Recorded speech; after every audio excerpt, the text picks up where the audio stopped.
ഞാൻ പ്രഭാത് മാളിയേക്കൽ. ഇന്ന് നമ്മൾ നോക്കുന്നത് എന്താണ് താലപ്രമാണം, അല്ലെങ്കിൽ എന്തിനാണ് ഈ താലപ്രമാണം ഉപയോഗിക്കുന്നത്. ഒരു പ്രാചീന മെഷർമെൻ്റാണ്. അപ്പോൾ അത് എന്താണെന്ന് നോക്കാം. അതിന് മുമ്പായിട്ട് നമ്മളിപ്പോൾ ഒരു ചിത്രം വരയ്ക്കുകയാണെങ്കിൽ നമുക്ക് പല മെത്തേഡും ഫോളോ ചെയ്യാം അല്ലേ. ട്രേസിങ് മെത്തേഡ് വേണേൽ ഫോളോ ചെയ്യാം, ഗ്രാഫ് മെത്തേഡ് വേണേൽ ഫോളോ ചെയ്യാം, നോക്കി വരയ്ക്കാം. പക്ഷേ എല്ലാവർക്കും അറിയാം ഇതൊന്നും ശാശ്വതമായ മെത്തേഡല്ല, തൽക്കാലത്തിന് ചെയ്യാം. ഗ്രാഫ് മെത്തേഡ് നമുക്ക് ഒരു ചിത്രത്തെ വലുതാക്കാനും ചെറുതാക്കാനും സാധിക്കും. പക്ഷേ അതും ആ ഗ്രാഫിനെ എപ്പോഴും ഡിപ്പെൻഡ് ചെയ്തിരിക്കും. അതൊരു പഠനം നടക്കുന്നില്ല അല്ലേ. അപ്പോൾ ഒരു ചിത്രം നമ്മൾ അതിൻ്റെ അനാട്ടമി ബൈഹാർട്ട് ചെയ്യെങ്കിൽ മാത്രമേ പിന്നീട് നമുക്ക് നോക്കാതെയും വളരെ പെട്ടെന്ന് അത് കൈകാര്യം ചെയ്യാൻ കഴിയുള്ളൂ അല്ലേ. അപ്പോൾ അതിൻ്റെ ചിത്രമാണെങ്കിൽ ആ ചിത്രത്തിൻ്റെ എല്ലാ ഭാഗങ്ങളും നമ്മൾ അളവുകൾ പഠിച്ചിരിക്കണം. അതിന് വരയ്ക്കേണ്ട ചിത്രത്തിൽ നിന്നും ഒരു ബേസ് അളവ് ഉണ്ടാക്കിയിട്ട് ആ ബേസ് അളവ് വെച്ചിട്ട് പറയണം. അപ്പോൾ നമ്മുടെ പ്രാചീന കലാകാരന്മാർ പണ്ട് തൊട്ടേ ഒരു മെത്തേഡ് ഫോളോ ചെയ്തത് ഇങ്ങനെയാണ്. ശില്പങ്ങളായിക്കോട്ടെ അല്ലെങ്കിൽ ചിത്രമായിക്കോട്ടെ, അവരെടുത്തിരുന്നത് മുഖത്തിൻ്റെ അളവിനെ അല്ലെങ്കിൽ കൈപ്പത്തി, മുഖം കൈപ്പത്തിയും സെയിം ആയിരിക്കും. അതിനെ ബേസ് അളവാക്കിയെടുക്കും. ഇത് മുഖം നോക്കിക്കോളൂ, ഇതാണ് ബേസ് അളവ്.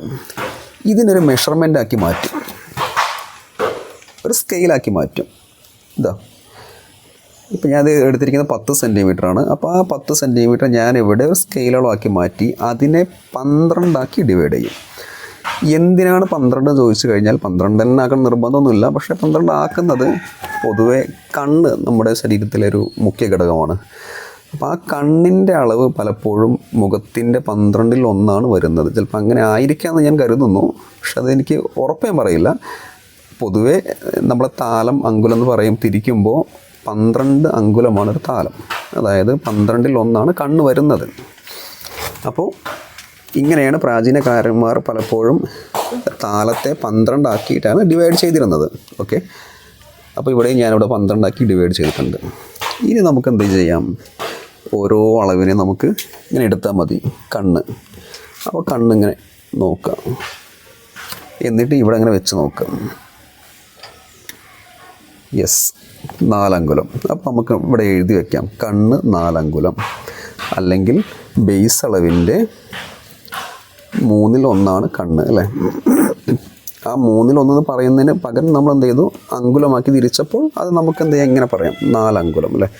ഇങ്ങനെ ഓരോ ഭാഗവും നമുക്ക് ഈ ബേസ് അളവിൽ നിന്നും ഒരളവ് ഉണ്ടാക്കിയിട്ട് മൂക്ക് ഇത്ര അങ്കുലം, ചുണ്ട് ഇത്ര അങ്കുലം, പിന്നീട് കിരീടത്തിന് ഇത്ര അങ്കുലം എന്ന് വെച്ച് ഇങ്ങനെ പറഞ്ഞു പോകാം. താഴേക്കൊക്കെ പോകുമ്പോൾ വലിയ അളവാകുമ്പോൾ ഒരു താലവും പ്ലസ് ഇത്ര അങ്കുലം, അല്ലെങ്കിൽ 12 അങ്കുലമുള്ള താലം. ഇങ്ങനെ നമുക്ക് പറഞ്ഞു പോകാം. ഇങ്ങനെ പറയുമ്പോഴുള്ള ഗുണം എന്താ പറയുക, നമുക്കിതിന് ഏതളവിലേക്ക് മാറ്റാം, ഏതളവിലേക്ക് നമുക്ക് മാറ്റാം, ഷേപ്പ് മാറാതെ. ഇനി എനിക്കിതിനെ വീണ്ടും വലുതാക്കണമെങ്കിൽ ഞാൻ ഈ എഴുതി വെച്ച അളവ്, കണ്ണ് ഇത്ര അങ്കുലം, മൂക്ക് ഇത്ര അങ്കുലം എന്നൊക്കെ പറഞ്ഞാൽ എഴുതി വെച്ച അളവ് ഫോളോ ചെയ്താൽ മതി. ഇപ്പോൾ 10 സെൻറ്റിമീറ്ററിൻ്റെ ഇതിൽ 4 അങ്കുലമാണ് കണ്ണെങ്കിൽ, ഇനി 13 സെൻറ്റിമീറ്ററിലേക്ക് പോകുമ്പോൾ ഞാൻ എടുക്കേണ്ട സ്കെയിൽ അളവ് ഈ 10 സെൻറ്റിമീറ്ററിൻ്റെ സ്കെയിൽ അളവല്ല, 13 സെൻറ്റിമീറ്ററിൻ്റെ സ്കെയിൽ അളവാണ് എടുക്കേണ്ടത്. എന്നിട്ട് ആ 13 സെൻറ്റിമീറ്ററിനെ 12 ആക്കി ഡിവൈഡ് ചെയ്യണം. അപ്പോഴും കണ്ണ് 4 അങ്കുലം തന്നെയാണ്. അപ്പോൾ ഈ 10 സെൻറ്റിമീറ്ററിന് 4 അങ്കുലം അല്ല 13 സെൻറ്റിമീറ്ററിൽ വരിക അല്ലേ. 13 സെൻറ്റിമീറ്ററിലാകുമ്പോൾ 10 സെൻറ്റിമീറ്ററിനെ 12 കൊണ്ട് ഡിവൈഡ് ചെയ്യുമ്പോൾ 0.8, നമുക്ക് ഒരു അങ്കുലം 0.8 വരുന്നുള്ളൂ, 8 mm. എന്നാൽ 13 സെൻറ്റിമീറ്ററിനെ 12 ആക്കി ഡിവൈഡ് ചെയ്യുമ്പോൾ എനിക്ക് തോന്നുന്നു 1 സെൻറ്റിമീറ്ററും സംതിങ് വരും അല്ലേ. അപ്പോൾ നമുക്ക് ഷേപ്പ് മാറാതെ ഇതേ അനാട്ടമി ഫോളോ ചെയ്യാൻ കഴിയും. ഇതാണ് താലപ്രമാണം ഉദ്ദേശിക്കുന്നത് കേട്ടോ. ഷേപ്പ് മാറാതെ ഒരു പിക്ചറിനെ എത്ര വലുതാക്കാനും എത്ര ചെറുതാക്കാനും ഉപയോഗിക്കണമെങ്കിൽ അതിന് നമ്മൾ ഇത്രയിൽ 1 അല്ലെങ്കിൽ പേഴ്സൻറ്റേജ് കണക്ക് അത് ഫോളോ ചെയ്യണം. അപ്പോൾ അതിൽ ഏറ്റവും നല്ല മെത്തേഡാണ് ഈ താലപ്രമാണം.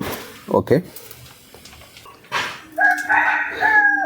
ഈ താലം അങ്കുലമുള്ള സ്കെയിൽ അല്ലാതെ നിങ്ങൾക്ക് വേണമെങ്കിൽ പേഴ്സൻറ്റേജിലും പറയാം. പക്ഷേ പേഴ്സൻറ്റേജിലൊക്കെ പറയുമ്പോൾ എന്താ പറയുക, മുഖത്തിൻ്റെ ഇത്ര പേഴ്സൻറ്റേജ് കണ്ണെന്നൊക്കെ പറയുമ്പോൾ അത് മാത്തമാറ്റിക്സ് പരമായിട്ട് കുറച്ച് സങ്കീർണമാകും. എല്ലാവരും മാത്തമാറ്റിക്സിൽ അത്ര എന്താ പറയുക അഗ്രഗണ്യന്മാരായിരിക്കില്ലല്ലോ, പലർക്കും അത് ബുദ്ധിമുട്ടായിരിക്കും അല്ലേ. ഇത്ര പേഴ്സൻറ്റേജ് എന്ന് പറയുമ്പോൾ.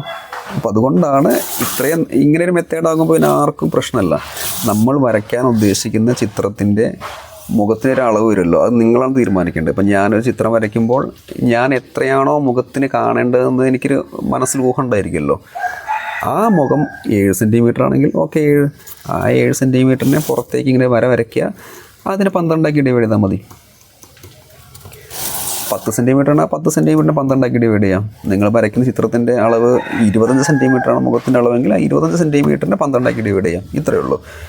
പക്ഷേ നമ്മൾ എഴുതി വയ്ക്കുന്ന അളവുണ്ടല്ലോ, കണ്ണ് മൂക്ക് ചുണ്ടിൻ്റെയൊക്കെ അളവുണ്ടല്ലോ, അത് മാറില്ല, അത് ഫിക്സഡ് ആയിരിക്കും.